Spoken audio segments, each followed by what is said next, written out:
Vieja inútil, eres un estorbo en mi vida, gritó Antonio frente al lavadero comunitario, y lo peor no fue la bofetada que me empujó contra la tina de madera llena de agua y jabón, sino que lo hizo delante de doña Cata, la vecina más chismosa del barrio. Sentí como el agua se me metía por la blusa mientras el papel arrugado caía al suelo, una carta de amor que no era para mí. Me llamo Roselena. Y cuando todo esto ocurrió, yo tenía 45 años. Ganaba el sustento lavando ropa, ajena a la orilla del río en Puebla, porque lo poco que Antonio traía de manejar taxi se esfumaba en cantinas. Hoy, que tengo 70, recuerdo con claridad esa tarde porque fue el inicio del derrumbe y, al mismo tiempo, de mi despertar. Antonio, mi marido, desde hacía más de 20 años. Estaba borracho como casi todos los domingos. Llegó tambaleándose, con la camisa manchada de sudor y olor a perfume barato. Mientras yo restregaba unas sábanas, buscó un cigarro en el bolsillo y en su torpeza se le cayó esa carta doblada. Doña Cata, siempre al acecho con su delantal floreado y la lengua más rápida que las campanas de misa, se agachó para recogerla antes que yo. Alcancé a ver cómo sus ojos se iluminaron de malicia mientras leía unas líneas en voz baja. «Qué bonitas palabras, Antonio. Lástima que no son para tu esposa», murmuró. Lo bastante alto para que las demás lavanderas que pasaban escucharan. El papel mostraba tinta cursiva: «Gracias por las noches en que me hace sentir la única. No necesite más». La vergüenza me golpeó más fuerte que la mano de Antonio. Quise arrebatarle la carta, pero él me empujó contra la tina.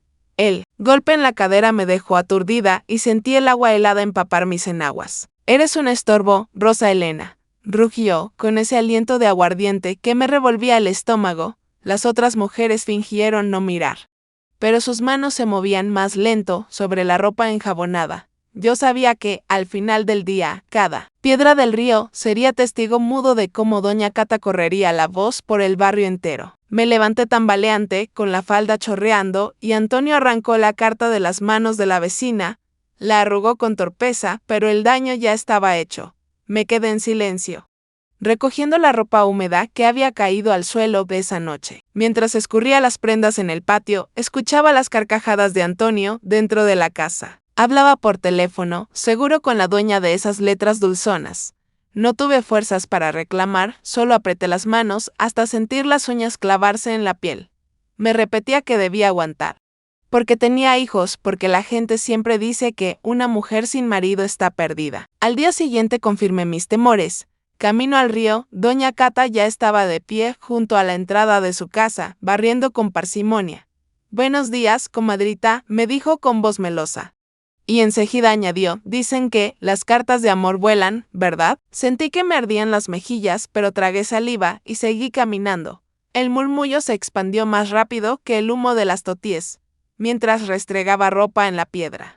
Recordaba las palabras de Antonio: estorbo. Como si yo no hubiera cargado con la crianza de 3 hijos, como si mis manos partidas por el jabón no fueran prueba de mi sacrificio. Pero no dije nada. En aquel momento, solo sabía callar y resistir. Esa tarde, cuando regresé con la canasta llena de ropa limpia, Maribel, mi hija mayor, me esperaba en la puerta. Tenía 25 años, el carácter duro de Antonio y una mirada que juzgaba sin compasión. «Mamá, ¿es cierto lo que dicen las vecinas? ¿Que papá tiene a otra?», soltó sin rodeos. Sentí un nudo en la garganta, quise contarle la humillación vivida, pero apenas alcancé a decir que había visto una carta.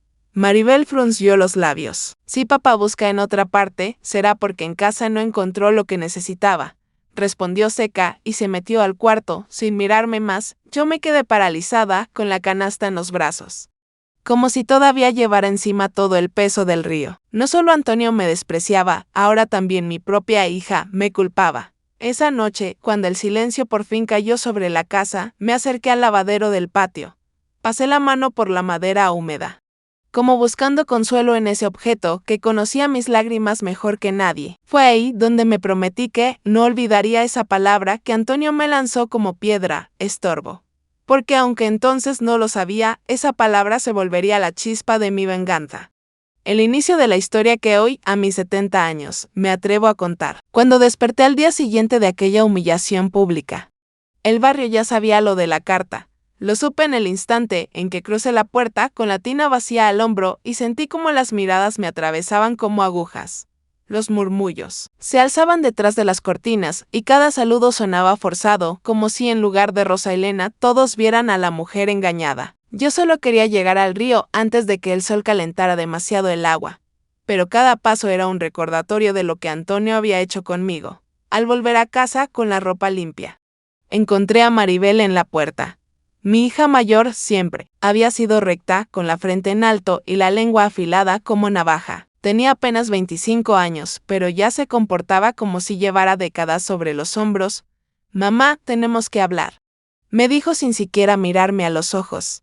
Entramos al cuarto, donde colgaban las prendas húmedas, y antes de que pudiera explicarle nada, ella soltó la acusación: «Dicen que papá tiene otra». «¿Es cierto?».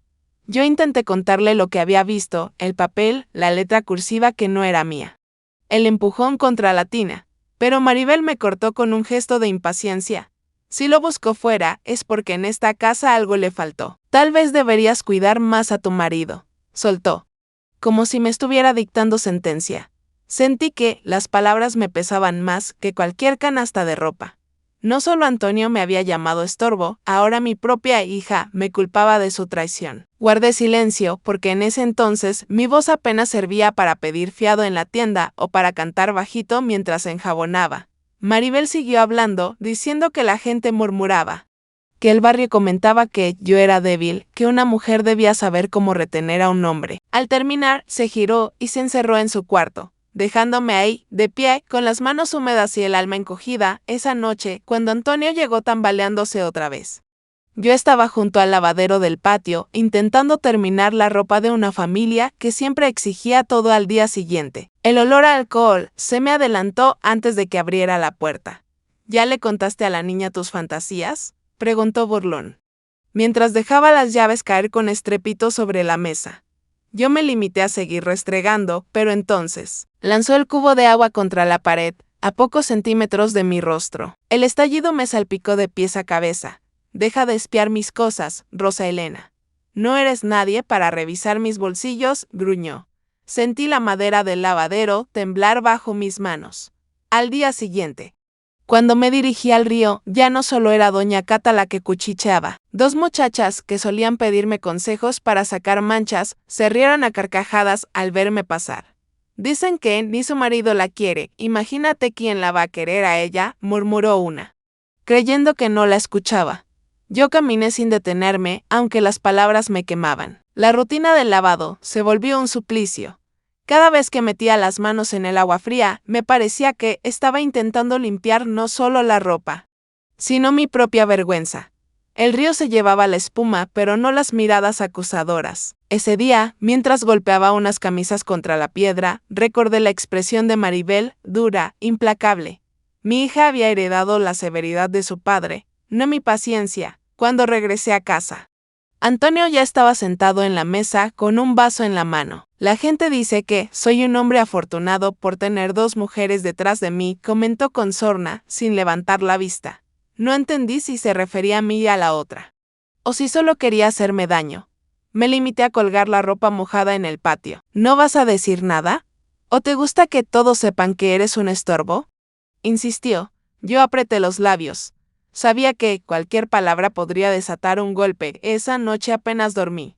Escuchaba los ronquidos de Antonio en la cama y pensaba en Maribel, en sus ojos de reproche. Sentía que todo lo que había hecho en mi vida se reducía a eso, a ser la sirvienta de mi marido y la culpable a ojos de mi hija.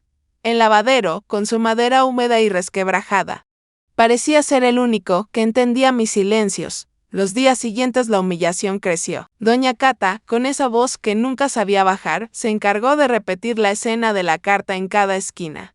Una tarde, mientras lavaba junto a otras mujeres, escuché como una de ellas decía: «Lo peor no es que él tenga otra.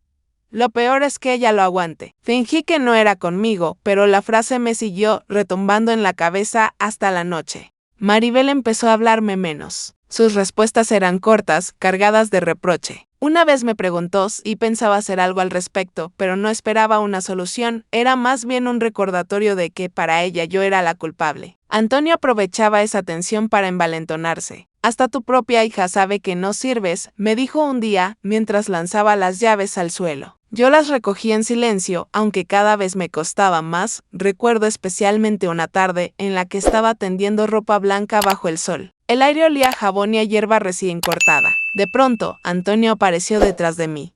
Me rodeó por la cintura, pero no fue un gesto de cariño, fue un apretón brusco como para demostrar posesión. Acuérdate de que, sin mí no eres nada, susurró al oído. Yo me estremecí, no de placer, sino de miedo. Sentí la madera del tendedero crujir cuando lo empujó de golpe. Luego soltó una carcajada y se fue. Yo me quedé temblando, con las manos aferradas a la cuerda. Ese fue el ambiente en el que viví esas semanas, el rumor creciendo, la violencia de Antonio aumentando. El rechazo de Maribel clavándose como espina. Y yo, siempre en silencio, siempre con las manos en el agua, como si el río pudiera borrar lo que me dolía. Hoy, al recordar esos días, me sorprende mi propia resistencia. Tenía 45 años, el cuerpo cansado por el trabajo, pero todavía la fuerza suficiente para seguir de pie. Lo que no tenía era voz. Esa me la arrancaron entre Antonio y Maribel, entre los gritos de él y los juicios de ella. Pero fue justamente en ese silencio donde empezó a gestarse mi rebeldía. Porque cada empujón contra la tina, cada cubo de agua lanzado a la pared, cada palabra de mi hija, todo eso se fue acumulando dentro de mí como una piedra en el pecho. Y una piedra no puede quedarse ahí para siempre. Tarde o temprano busca salida, lo que nadie imaginaba era que esa salida llegaría con un hombre joven que todavía no conocía. Y que al poner sus manos sobre las mías en el río, despertaría algo que yo creía enterrado para siempre. Ese día amanecí con la espalda dolorida de tanto cargar ropa y el alma todavía más cargada por los insultos de Antonio. El barrio cejía con su murmullo venenoso y cada paso hacia el río era como atravesar un pasillo de cuchicheos. Las mujeres volteaban la cara, pero se notaba que hablaban de mí. Pensé que nada nuevo podía pasarme, que ya lo había escuchado todo. Me equivoqué.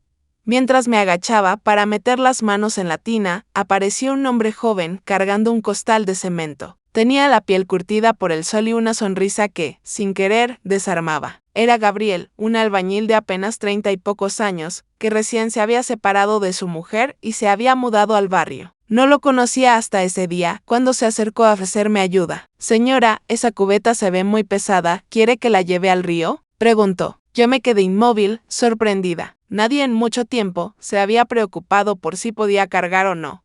Le respondí que estaba bien, que toda la vida había cargado tinas, pero él insistió. Me arrebató la cubeta con facilidad y caminó delante de mí. Fue ahí cuando nuestras manos rozaron y sentí un escalofrío que no tenía nada que ver con el agua fría. Me apuré en sacudir las manos como si quisiera borrar la sensación, pero ya era tarde. Ese contacto mínimo había despertado algo que llevaba años dormido. El rumor no tardó. Apenas llegamos al río, doña Cata apareció como siempre, con su falda floreada y su canasta vacía, lista para llenarla de chismes. Mira nada más, Rosa Elena, ahora ya no cargas sola. ¡Qué suerte tienes! Un muchacho fuerte para ayudarte, dijo, con esa sonrisa torcida. Yo fingí que no escuchaba, pero las demás mujeres empezaron a reír bajito. Gabriel ni se inmutó. Se agachó y comenzó a llenar otra cubeta de agua para acercármela. En ese momento, no supe si agradecerle o pedirle que se fuera. Lo miré de reojo, tenía las manos llenas de callos, pero las movía con cuidado al tocar la cubeta. Si quiere, yo puedo venir de vez en cuando a ayudarla. No cuesta nada, comentó. Yo no respondí, solo seguí restregando una camisa blanca y mientras lo hacía, sentía el corazón agitado. Esa tarde regresé con la ropa limpia y con un nudo en el estómago. Sabía que el barrio no tardaría en inventar historias y que Antonio se enteraría. Cuando entré a la casa, ya lo estaba esperando en la mesa, con los ojos rojos de tanto beber. ¿Quién era el chamaco que te acompañaba?, soltó de inmediato. Intenté explicar que solo había cargado la cubeta, nada más, pero él golpeó la mesa con fuerza. No me mientas. No te basta con ser un estorbo, ahora quieres hacerme quedar como un payaso delante de todos. Me acerqué para recoger una camisa suya que necesitaba lavar, pero él la arrancó de mis manos. ¿Quién te mandó a lavar la ropa de otros hombres?, gritó, y con rabia rasgó la tela en dos. Yo me quedé helada. Era la camisa que Gabriel me había encargado lavar, limpia, blanca como la espuma que acababa de desaparecer en el río. Sentí que el aire se me iba. Antonio aventó los pedazos al piso y escupió cerca de mis pies. Eso se acaba aquí. ¿Y si te vuelvo a ver con ese mocoso? No respondo, dijo antes de encerrarse en el cuarto. Me quedé en el patio, mirando los jirones de tela. Los recogí en silencio y los guardé en una bolsa. No era justo que un hombre que me humillaba con otra mujer se atreviera a tratarme así, pero todavía no tenía el valor de enfrentarlo. Lo único que hice fue llevar los pedazos a la orilla del río al día siguiente y ahí, con las manos temblorosas, intenté coserlos torpemente. Quería devolver la prenda a Gabriel, aunque fuera parchada, para que no pensara que yo era descuidada. Cuando él volvió a aparecer, yo estaba hincada junto al agua, aguja en mano. Se acercó despacio, observando cómo mis dedos luchaban con el hilo. «No se preocupe, doña, esa camisa ya estaba vieja», dijo con voz tranquila. Me tomó la mano para detener mi esfuerzo y al hacerlo, mis ojos se encontraron con los suyos. Fue un instante breve, pero intenso. Sentí que me ardían las mejillas y aparté la mirada de inmediato. Doña Cata no perdió la oportunidad. «Ay, Gabriel, cuidadito con esa señora, que ya bastante tiene encima», lanzó con tono burlón. El joven respondió sin levantar la voz: «Ella merece respeto, más que cualquiera en este barrio». Sus palabras quedaron flotando en el aire, y yo, que siempre había estado acostumbrada a recibir insultos, no supe qué hacer con un elogio tan simple. Aquella noche me costó dormir. Escuchaba los ronquidos de Antonio en el cuarto y recordaba la firmeza con que Gabriel había tomado mi mano. Me repetía que era una tontería, que él era demasiado joven, que yo solo era una lavandera agotada. Pero al cerrar los ojos, lo veía acercándose con la cubeta, ofreciéndome ayuda sin esperar nada. Y ese recuerdo me mantenía despierta. Los días siguientes la rutina se repitió. Gabriel aparecía con cualquier pretexto, siempre dispuesto a aligerar mi carga. A veces era solo un saludo, otras un gesto simple, como acomodar la ropa en la tina. Cada contacto, cada roce accidental, me hacía sentir viva de una manera que había olvidado. Y cada vez que eso ocurría, la voz de Antonio regresaba a mi cabeza llamándome estorbo, como una cadena que no me dejaba avanzar. El barrio empezó a hablar más fuerte. Escuchaba cómo las mujeres decían que yo buscaba consuelo en brazos jóvenes, que había perdido la vergüenza. Una tarde, mientras extendía unas sábanas, una de ellas comentó que, seguro yo le pagaba a Gabriel con algo más que ropa limpia. Bajé la cabeza, sin fuerzas para contestar, pero esa semilla ya estaba plantada. Aunque me avergonzaba admitirlo, había empezado a esperar cada encuentro con él. No lo decía, ni siquiera a mí misma, pero lo sentía en el pecho. Y esa sensación, mezcla de miedo y deseo, era la que me mantenía de pie en medio de la tormenta. Hoy, a mis 70 años.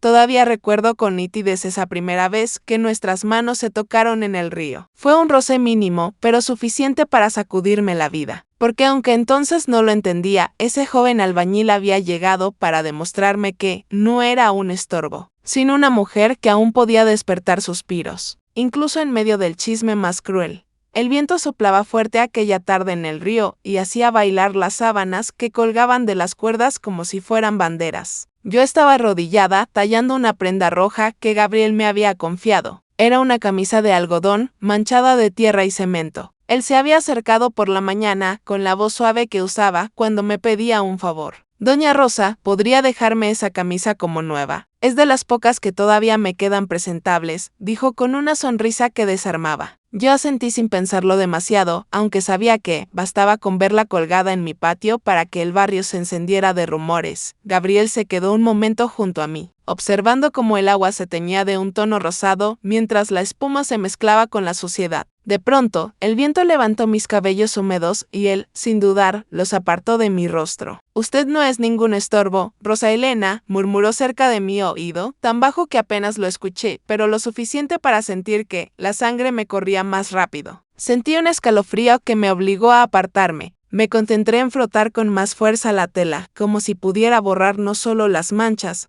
sino también la confusión que me provocaban sus palabras. No me di cuenta de que no estábamos solos. Luz, mi nieta de apenas 13 años, había venido a buscarme al río porque su madre la había enviado con recados. Ella me miraba desde la orilla, con esos ojos grandes que parecían entender más de lo que decían. No dijo nada. Se limitó a recoger unas prendas que se habían resbalado y las colocó en la canasta. Esa complicidad silenciosa fue el primer gesto de lealtad que alguien de mi sangre tuvo conmigo en aquellos días. Esa noche colgué la camisa roja en el patio para que se secara. El color destacaba entre la ropa blanca y gris que solía lavar. Era un rojo vivo, casi insolente, que parecía desafiar al barrio entero. Mientras yo la contemplaba, escuché la puerta abrirse de golpe. Antonio entró tambaleándose, con los ojos enrojecidos y el ceño fruncido. Su mirada se clavó en la prenda colgada, y su rostro se deformó de rabia. ¿De quién es esa camisa?, rugió, avanzando hacia mí. Apenas tuve tiempo de contestar que era de un cliente cuando él me empujó contra la pared. El golpe me dejó sin aire. ¿Cliente? No me tomes por tonto. Es del mocoso ese, del que anda siguiéndote como perro, gritó. Yo traté de explicarle que solo era un encargo, pero él no me escuchó. En un arranque de furia, tomó la tina de madera, que siempre había sido mi herramienta de trabajo, y la lanzó contra el suelo. El estruendo resonó en todo el patio y los pedazos se esparcieron como si fueran la prueba de mi derrota. Me agaché para recoger las astillas con las manos temblorosas. Esa tina había estado conmigo desde que me casé, me había acompañado en cada jornada de lavado. Era parte de mi vida. Antonio la había destruido en un segundo, como si con eso pudiera borrar mi historia. Que te quede claro, Rosa Elena, no voy a permitir que me hagas pasar vergüenzas con ese chamaco. Eres un estorbo, pero eres mi estorbo, y nadie más te va a tocar, dijo, escupiendo las palabras como veneno. Las vecinas que pasaban por la calle se detuvieron a mirar desde la reja. Vi a doña Cata asomarse con esa expresión satisfecha que siempre tenía cuando el drama ajeno alimentaba su día. Yo sentí que la humillación me quemaba por dentro, pero tragué saliva y seguí recogiendo los pedazos de madera uno por uno, como si aún pudiera reparar lo irreparable. Al día siguiente regresé al río con una tina prestada. Gabriel estaba allí esperándome. Al verme, notó mis manos enrojecidas por las astillas. ¿Qué pasó?, preguntó preocupado. Yo bajé la mirada, avergonzada, pero él insistió. No me diga que fue él. No contesté, pero el silencio fue suficiente. Gabriel se acercó más de lo debido, tomó mis manos entre las suyas y me dijo que no debía permitir que nadie me tratara así. Sus dedos eran cálidos, y ese contacto me hizo estremecer. De pronto, me sentí como una mujer y no solo como la lavandera cansada que todos veían. En ese instante escuchamos pasos. Era Luz, que venía corriendo con una canasta pequeña. Se detuvo al vernos tan cerca, pero no dijo nada. Solo sonrió levemente, como si entendiera un secreto. Ese gesto me dio fuerzas, aunque al mismo tiempo me hizo sentir un miedo profundo. Sabía que, si Maribel se enteraba, me condenaría sin piedad. El barrio no tardó en hablar. Doña Cata contó que había visto una camisa roja colgada en mi patio y que era del albañil joven. Ya ven, no solo la engañan, ahora ella también anda buscando cariño en otro lado, decía entre carcajadas. Las otras mujeres repetían sus palabras mientras fregaban la ropa en el río. Yo fingía no escuchar, pero cada frase era como una piedra que me arrojaban al pecho. Esa noche, mientras recogía la ropa seca, Antonio volvió a la carga. Me dicen que ya te vieron muy cerquita de ese mocoso. Si sigues con tus tonterías, te juro que te voy a mandar de una patada a la calle, amenazó. Yo permanecí en silencio porque sabía que cualquier respuesta podía desatar algo peor. Pero dentro de mí empezaba a crecer una voz que ya no quería callar. Hoy, con 70 años encima, todavía recuerdo el sonido de la tina rompiéndose contra el suelo. Fue más que un objeto hecho pedazos, fue el anuncio de que mi vida ya no podía seguir igual. Ese rojo colgado en el patio, ese susurro que Gabriel me regaló al decir que no era un estorbo, todo eso se quedó grabado como un secreto que me dio fuerzas. Y aunque en ese momento yo todavía no me atrevía a desafiar a nadie, ya estaba germinando la semilla de la mujer que un día se levantaría contra todo lo que me había oprimido. El barrio nunca duerme, y menos cuando tiene un nuevo chisme para masticar. Bastó con que la camisa roja de Gabriel apareciera colgada en mi patio para que las lenguas se soltaran. La lavandera ya encontró consuelo en brazos jóvenes. Decían en la tienda y la frase se repetía en la tortillería, en el mercado, hasta en la fila de la iglesia. Yo lo escuchaba sin quererlo, como si el aire mismo trajera esas palabras y me las metiera en el pecho. Una mañana, cuando llevaba mi tina prestada al río, escuché a dos muchachas reírse a carcajadas. Si yo fuera ella también buscaría un chamaco, con ese viejo borracho que carga de marido, dijo una, sin darse cuenta de que estaba a un par de pasos. La otra le contestó, pero al menos que lo haga con discreción, porque su hija tiene la edad de ese albañil. Sentí que la sangre se me subía al rostro, pero no volteé. Seguí mi camino, aunque cada palabra se me quedara clavada como espina. Esa tarde, en la casa, Maribel me esperaba con el ceño fruncido. ¿Es cierto lo que dicen? ¿Que te vieron muy cerca de ese hombre?, preguntó, cruzando los brazos. Yo intenté explicarle que solo me había ayudado a cargar, que era un vecino amable, nada más. pero ella no quiso escuchar. Ese hombre tiene mi edad, mamá. ¿No entiendes lo ridículo que parece? Ya bastante vergüenza nos hace papá, y ahora tú. Su voz era un látigo. Yo me quedé callada porque cada palabra que quería decir se atoraba en la garganta. En ese instante Antonio apareció en la puerta, tambaleándose con el vaso en la mano. Mira nada más, la niña regañando a su madre. Y con razón. Esta mujer ya no tiene remedio, se burló. Maribel lo miró con disgusto, pero no dijo nada. Antonio aprovechó el silencio para alzar la voz. ¿No te da vergüenza, Rosa Elena? Vieja con chamaco. Hasta tu propia hija lo dice. Y antes de que pudiera reaccionar, tomó un puño de polvo de jabón y me lo lanzó a la cara. Sentí la quemazón en los ojos, el sabor amargo en la boca. Me quedé paralizada, con el polvo pegado en la piel, mientras él se reía como si hubiera hecho una gracia. Maribel no hizo nada. Solo se volteó y se fue al cuarto, cerrando la puerta con un portazo. Yo me limpié como pude, tragándome el coraje. En el patio, la ropa recién lavada se llenó de manchas blancas del polvo que Antonio había esparcido. Fue una escena humillante y sabía que tarde o temprano también se volvería un cuento repetido por las vecinas. Esa noche, cuando todos dormían, me quedé sentada junto al lavadero roto. Pasé la mano por las astillas, recordando cómo Antonio lo había destrozado. Cerré los ojos y, por un momento, imaginé que las manos de Gabriel se posaban sobre las mías, firmes y cálidas, como aquella vez que intentó detener mi costura en el río. En mi imaginación, él me decía que no era un estorbo, que merecía algo mejor. Abrí los ojos de golpe, avergonzada de mis propios pensamientos. Me sentí culpable, pero también viva, como hacía años no me sentía. Los días siguientes la tensión creció. Gabriel seguía apareciendo en el río, siempre dispuesto a ayudar. No decía mucho, pero su sola presencia era un alivio en medio de tanto veneno. Una tarde, mientras yo sacudía unas sábanas, el viento me hizo perder el equilibrio y él, rápido, me sostuvo del brazo. Ese contacto breve me recorrió entera. Lo aparté enseguida, murmurando que estaba bien, pero por dentro sentí un temblor que no podía confesarle a nadie. Doña Cata no perdió la ocasión. Mira nomás, qué escena tan romántica, dijo con sorna desde la orilla, y su voz se expandió como eco entre las lavanderas. Algunas rieron, otras me miraron con lástima. Yo apreté los labios, fingí que no pasaba nada, y seguí trabajando, pero ya sabía que esa imagen correría como pólvora por todo el barrio. En casa, la situación empeoró. Antonio llegaba cada vez más agresivo, reclamándome por cosas absurdas. Una noche gritó que lo estaba deshonrando, que todos se burlaban de él. Me haces ver como un payaso, Rosa Elena. ¿Qué te crees? ¿Que todavía eres una muchacha? Eres una lavandera acabada, me escupió al rostro. Yo me quedé en silencio, con la mirada fija en el suelo. Por dentro, una parte de mí quería gritarle que él mismo me había reducido a eso, pero no pude. Maribel se mantenía fría, cada día más distante. No quiero que la gente me señale por tu culpa, me dijo una mañana, y esas palabras me dolieron más que cualquier insulto de Antonio. Era como si todo lo que había hecho por ella no valiera nada. La única que parecía comprenderme era Luz. Mi nieta se me acercaba en silencio. Me ayudaba a recoger la ropa y me miraba con esos ojos grandes que parecían decirme que no estaba sola. A veces me tomaba la mano, sin decir palabra, y ese gesto pequeño era suficiente para darme un respiro en medio de tanto desprecio. Hoy que cuento esto desde mis 70 años, recuerdo esa época como un laberinto de humillaciones. El barrio me señalaba, mi hija me juzgaba, mi marido me destruía poco a poco. Pero también recuerdo que, en esos mismos días, empecé a descubrir algo dentro de mí. Un deseo de ser vista, de sentirme viva otra vez. No lo buscaba, no lo pedía, pero estaba ahí, creciendo como una semilla bajo la tierra. Y aunque me daba vergüenza admitirlo, cada vez que los ojos de Gabriel se encontraban con los míos, sentía que esa semilla empezaba a abrirse paso.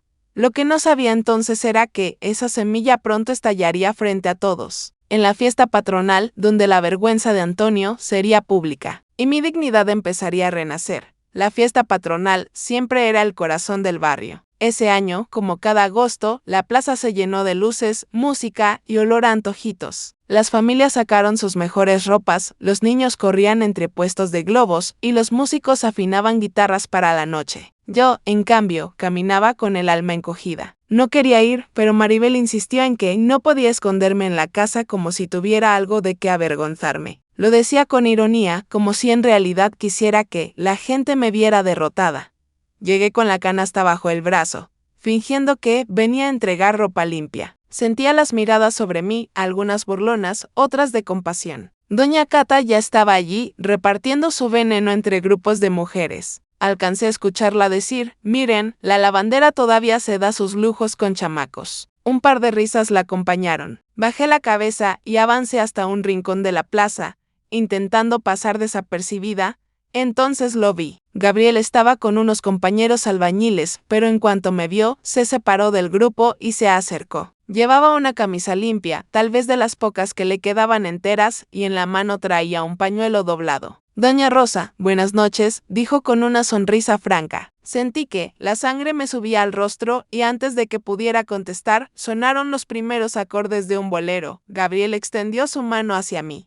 ¿Me concede esta pieza? Lo miré incrédula. Nunca nadie me había invitado a bailar en público desde que me casé con Antonio. Dudé, miré alrededor y vi cómo doña Cata se acomodaba mejor el rebozo, esperando el espectáculo. Quise negarme, pero Gabriel insistió con la mirada. Solo es un baile, murmuró. Al final, puse mi mano temblorosa en la suya. Su contacto fue firme, cálido. Caminamos al centro de la plaza y cuando sus brazos me rodearon con delicadeza, sentí que el corazón me latía como cuando era joven. La música llenó el aire y por un momento olvidé todo, las burlas, la rabia de Antonio, los reproches de Maribel. Solo existía el compás del bolero y el susurro de Gabriel diciéndome: no estás sola, Rosa Elena. La plaza se quedó en silencio un instante como si nadie esperara verme ahí, bailando con un hombre mucho más joven. Luego llegaron los murmullos, algunos aplausos irónicos y las risas contenidas. Yo quería soltarme, pero Gabriel me sostuvo con ternura. No les dé gusto de verla avergonzada, me dijo al oído. De pronto, escuché un grito. Maldita sea, Rosa Elena. Era Antonio, que llegaba tambaleándose con la botella en la mano. Sus pasos pesados abrieron camino entre la gente y su mirada se clavó en mí como un cuchillo. ¿Así me pagas todo lo que te he dado? ¿Bailando como cualquiera con este mocoso?, vociferó. Intenté apartarme de Gabriel, pero Antonio me alcanzó y, sin pensarlo, me empujó con fuerza. Caí de espaldas dentro de una pila de agua que estaba junto a los músicos, preparada para los fuegos artificiales. El agua me cubrió entera, mi vestido se pegó al cuerpo y la plaza estalló en risas. Sentí la humillación más grande de mi vida. Me levanté empapada, con los cabellos pegados a la cara, mientras Antonio alzaba la botella en señal de triunfo. Ahí está su lavandera, para que todos la vean como es, un estorbo, gritó.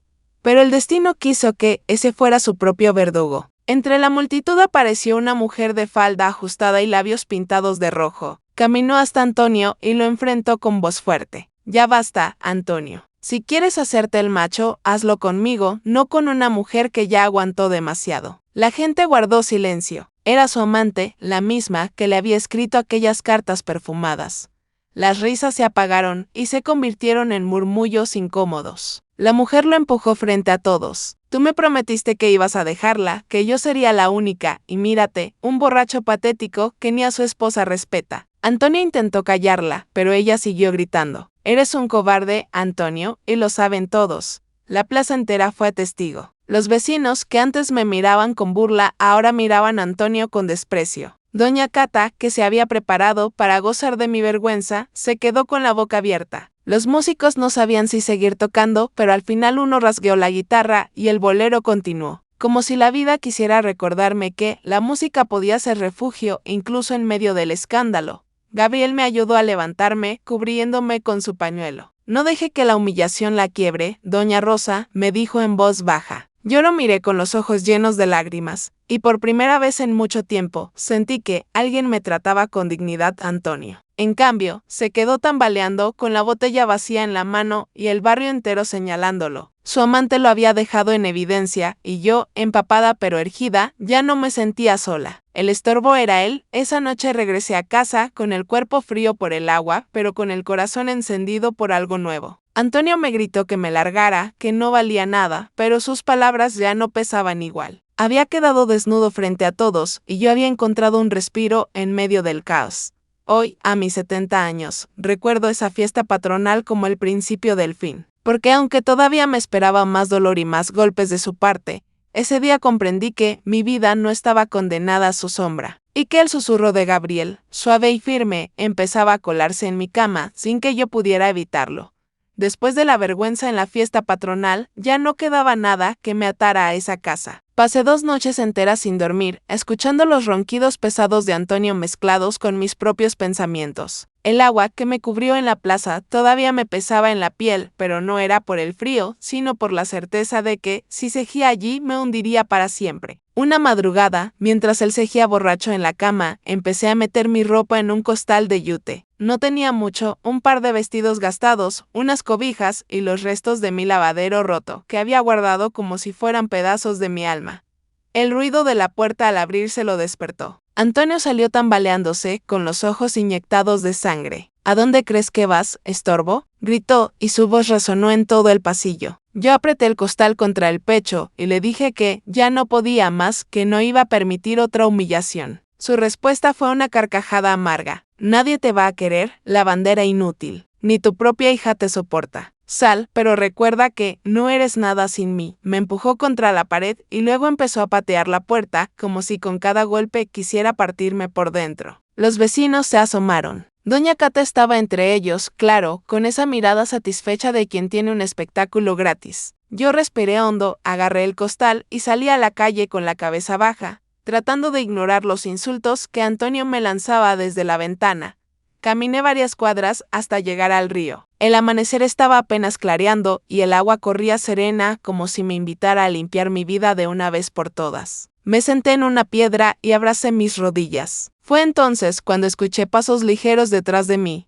«Abuela», dijo una voz suave. Era Luz, mi nieta. Tenía 13 años, la mirada clara y me sostenía un pequeño bulto en los brazos. «Te seguí porque sabía que ibas a irte sola». Se sentó a mi lado y puso su mano sobre la mía. «Yo sí te quiero, abuela. No te quedes con él». Sentí que las lágrimas que había contenido durante semanas por fin salían. La abracé con fuerza, oliendo su cabello, que todavía guardaba el aroma a jabón barato con el que yo misma lo lavaba. «Eres la única que me entiende, Luz», le dije. Ella me sonrió con esa inocencia que desarma. «Pues entonces no estás sola. Vámonos juntas». Esa complicidad me dio fuerzas. Encontramos refugio en la casa de una comadre lejana, que tenía un cuarto vacío al fondo de su patio. Era un espacio reducido, con paredes de adobe húmedo y un catre viejo. Pero para mí era un palacio porque por primera vez en años podía cerrar una puerta sin miedo a que Antonio la reventara a golpes. El barrio, sin embargo, no tardó en enterarse. Doña Cata fue la primera en correr la voz. La lavandera se largó con la nieta porque cree que todavía puede hacer su vida. Y los demás repetían sus frases, algunos con sorna, otros con lástima. Pero ya no me importaba tanto como antes. Cada vez que Luz me sonreía o me traía un jarro de agua fresca, sentía que valía más ese gesto que todas las opiniones juntas. Antonio, en cambio, no se resignó. 2 noches después, llegó borracho hasta la casa de la comadre. Empezó a golpear la puerta con los puños, gritando que yo era suya, que nadie más me iba a tocar. «Rosa Elena, sal o te saco a rastras», bramaba. Luz temblaba a mi lado, pero yo la cubrí con mi cuerpo y no me moví. Los vecinos lo oyeron y empezaron a asomarse. Algunos lo insultaron desde lejos, otros lo mandaron callar. Al final, cansado y derrotado, se fue maldiciendo.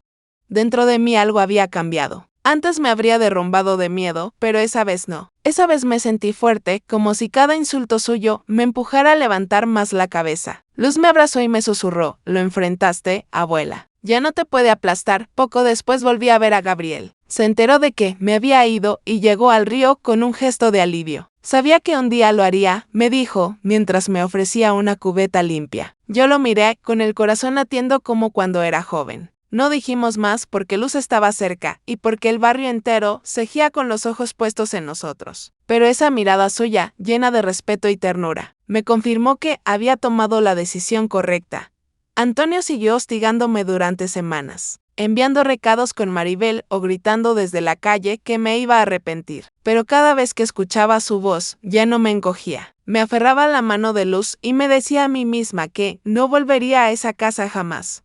Hoy, al recordarlo desde mis 70 años, veo esa partida como el momento en que dejé de ser solo lavandera para convertirme en mujer con voluntad propia. Antonio me gritó que nadie me iba a querer, pero no sabía que ya había alguien dispuesto a mirarme con dignidad. Y lo más importante, no contaba con que mi nieta se convertiría en mi cómplice, la heredera de mi fuerza y mi verdad. El río corría lento aquella tarde, como si guardara un secreto conmigo. Me había llevado a Luz para lavar unas prendas, pero ella se fue a jugar con otras niñas, dejándome sola con mis pensamientos. Fue entonces cuando apareció Gabriel, con una bolsa en la mano. Caminaba despacio, como si temiera interrumpir algo sagrado. Doña Rosa, dijo, y me tendió la bolsa. Dentro estaba una camisa limpia, planchada con cuidado. Su la dejó porque pensé que la necesitaba. Yo mismo la lavé. Me quedé mirándolo sin saber qué decir. Un hombre joven, con sus manos endurecidas por la mezcla y el cemento, se había tomado el tiempo de lavar para mí. Levanté la vista y lo encontré observándome con seriedad. No quiero que piense que soy un atrevido, pero tenía que decirle algo. Tragó saliva y dio un paso más cerca. Desde que la vi en el río con sus manos en el agua, supe que usted no era lo que todos dicen. Usted es fuerte, digna. Y aunque sé que soy más joven, no puedo negar lo que siento. Yo bajé la mirada, apretando la tela entre los dedos. Gabriel, no diga eso. El barrio ya habla demasiado. Mi hija me odia, mi marido me persigue. No necesito más tormenta. Él se inclinó un poco, buscando mis ojos. A mí no me importa lo que digan. Lo único que quiero es que usted sepa que no está sola. Y si me deja, yo la acompaño, aunque sea a la orilla del río. Sus palabras me golpearon el pecho. Sentí un calor extraño, mezcla de miedo y esperanza. No estaba acostumbrada a que me hablaran con ternura, y menos un hombre de su edad con tanto por vivir. Sin embargo, su sinceridad me estremecía. Fue en ese instante que escuché pasos detrás de nosotros. Maribel estaba allí, con los brazos cruzados y el rostro endurecido. Con razón el barrio no deja de hablar. Ahora entiendo por qué te fuiste, mamá, dijo, escupiendo cada palabra. Yo me levanté de golpe, intentando acercarme a ella. Hija, no es lo que piensas. Gabriel solo me ayudaba, pero Maribel me interrumpió con un gesto de rabia. No me mientas. Ese hombre tiene mi edad. ¿No te da vergüenza? Nos expusiste a todos, nos dejaste en ridículo. ¿Qué clase de madre eres? Gabriel intentó hablar, pero yo lo detuve con la mano. Miré a mi hija y vi en sus ojos el mismo desprecio de Antonio. Era como si los años de sacrificio no hubieran servido de nada. Sentí que las lágrimas querían salir, pero esta vez no me dejé vencer. Soy la mujer que te dio de comer, la que lavó hasta que sus manos sangraron para que tú tuvieras zapatos nuevos en la escuela. Le dije con voz firme. Soy la que aguantó insultos, golpes y humillaciones para que nunca te faltara un techo. Y si ahora me juzgas por querer un poco de respeto, entonces no me conoces. Maribel se quedó helada, sin palabras. Nunca me había escuchado hablar así. Yo misma me sorprendí de la fuerza en mi voz. Gabriel me miraba con orgullo silencioso y Luz, que había regresado, sin que me diera cuenta, se abrazó a mi cintura. Abuela, yo sí te entiendo, murmuró. Maribel apretó los labios y se alejó con paso rápido, como si mis palabras la hubieran golpeado más que cualquier reproche. Yo me quedé allí temblando, pero erguida. Por primera vez, no me había quedado callada. Había defendido mi derecho a sentir, a existir más allá de la sombra de Antonio y del juicio de mi hija. Gabriel se acercó de nuevo, con respeto. Eso que hizo, fue valiente. No cualquiera enfrenta así a su propia sangre. Yo respiré hondo, con el corazón agitado. No sé si soy valiente, Gabriel. Solo sé que estoy cansada de ser un estorbo. Él sonrió, y en sus ojos vi algo que hacía años no veía en nadie: admiración. No deseo oculto, no compasión disfrazada, sino reconocimiento. Para mí nunca fue un estorbo, dijo. El río seguía corriendo, y en ese murmullo sentí un susurro nuevo. No era solo la voz de Gabriel, era la mía, la que por fin empezaba a escucharse. Y mientras sostenía la mano de Luz con una y la camisa de Gabriel con la otra, entendí que el camino hacia mi libertad ya no tenía vuelta atrás. Hoy, con 70 años, todavía recuerdo ese día como el momento en que me defendí por primera vez. No contra Antonio, ni contra doña Cata, sino contra el juicio de mi propia hija. Ese fue mi verdadero despertar. Y aunque el barrio siguiera hablando, aunque Maribel me diera la espalda, yo ya no era la mujer que recogía astillas en silencio. Era Rosa Elena, la lavandera que empezaba a hilar su dignidad con cada palabra. Esa noche Antonio se apareció frente a la casa donde me refugiaba con Luz. Venía desencajado, con los ojos brillosos de rabia y la voz gruesa por el alcohol. Golpeó la puerta con tanta fuerza que las bisagras crujieron. Rosa Elena, sal de una vez. No vas a humillarme delante del barrio, menos con ese mocoso albañil, gritaba. Luz se apretaba contra mí, temblando. Yo no respondí. Sabía que cualquier palabra mía solo avivaría su furia. Pero Antonio no se cansaba. Empezó a lanzar piedras contra las ventanas, a escupir insultos que se escuchaban hasta el río. Vieja sucia, te voy a enseñar quién manda. Te vas a arrastrar para volver. Los vecinos se asomaron, algunos con miedo, otros con indignación. Doña Cata estaba ahí también, pero esta vez no se reía, tenía el ceño fruncido, como si por fin comprendiera que el chisme se había salido de sus manos. Fue ella misma quien murmuró a un joven: «Ve por la policía, ya no se puede permitir esto». Antonio logró abrirse paso y entró al patio. Venía con una botella rota en la mano, los pasos tambaleantes pero cargados de violencia. «Si no eres mía, no serás de nadie», escupió. En ese instante Gabriel apareció. Había venido a dejar un recado de trabajo y al escuchar el alboroto corrió hasta donde estábamos. Se plantó frente a Antonio, firme, sin miedo. «Ya basta. Déjela en paz. No tiene derecho a seguir tratándola así». Antonio soltó una carcajada ronca y se lanzó contra él, pero varios vecinos se interpusieron. Y entonces llegaron los policías. Con palabras secas y esposas frías, lo redujeron en medio de su griterío. «Queda detenido por violencia familiar y alteración del orden público», dijo uno de los agentes. Yo sentí que las piernas me temblaban, no de miedo, sino de alivio. Antonio se resistía, insultaba a todos, pero al final se lo llevaron a empujones, con la cara contra el suelo. El barrio entero lo vio. Y por primera vez en mucho tiempo, no fui yo la avergonzada. Fue él. Los días siguientes fueron de trámites y declaraciones. Lo condenaron a 1 año de libertad condicional, con la obligación de no acercarse a mí ni a Luz. Algunos decían que era poco castigo para tanto daño, pero para mí era suficiente. No volvería a pisar mi puerta con sus gritos. El barrio le dio la espalda. Incluso quienes antes lo saludaban, ahora le cerraban las ventanas cuando pasaba. Yo, en cambio, me dediqué a reparar mi lavadero roto. Gabriel me ayudó a lijar la madera, a unir las tablas con clavos nuevos. Luz miraba con ojos brillantes como si fuera un tesoro. Cuando lo terminamos, lo sostuve entre las manos y sentí que no era solo un objeto, era la prueba de que podía recomponerme. Una tarde reuní a Luz en el patio. Le entregué el lavadero con cuidado, como si fuera una reliquia. Este lavadero no solo limpió ropa, limpió mi dignidad. Lo guardé, a pesar de que tu abuelo quiso destruirlo, y ahora es tuyo. Para que nunca olvides que nadie tiene derecho a llamarte estorbo. Ella lo abrazó con fuerza y me dijo: «Abuela, lo voy a cuidar siempre». Gabriel estaba ahí también, mirándome con respeto. Se acercó y me tomó la mano, sin palabras. Yo lo permití porque entendí que ya no debía esconderme. No sabía si lo nuestro se convertiría en una historia larga o breve, pero sí sabía que, por primera vez, podía elegir. Y ahora, desde mis 70 años, cierro los ojos y repaso todo lo que viví. Pienso en aquella mujer de 45 años, hundida en un río de chismes y golpes. Y me doy cuenta de que mi mayor victoria no fue encontrar un nuevo amor, ni lograr que la justicia actuara. Mi verdadera victoria fue reconocerme. Aprender que callar por miedo solo alimenta la crueldad del otro. La lección que me dejó esta vida no es bonita ni fácil de tragar. Nadie viene a salvarnos. Ni hijos, ni vecinos, ni amantes. Una puede tener apoyo, sí, pero la primera que debe decidir salir del lodo es una misma. Yo lo entendí tarde, después de demasiados golpes, pero lo entendí. Y cuando di ese paso, aunque fuera temblando, todo empezó a cambiar. A quienes me escuchan hoy, les digo algo desde el fondo de mis cicatrices. No se acostumbren al desprecio. No hagan de la humillación su pan de cada día. No esperen a que la vergüenza sea tan grande que ya no se pueda respirar. Nadie es un estorbo, aunque alguien lo repita a gritos. Somos raíz, y las raíces, aunque las pisen, siempre buscan la tierra para crecer. Si tú, que me oyes, estás en la oscuridad que yo viví, recuerda esto: nunca es tarde para levantarte. Tal vez tiemble tu voz, tal vez la gente te dé la espalda, pero cuando decides defender tu dignidad, ya has ganado la mitad de la batalla. Gracias por acompañarme en este relato de mi vida. Si quieres escuchar más historias como la mía, suscríbete al canal. No para darme gusto a mí, sino para que otras voces encuentren también un lugar donde ser escuchadas.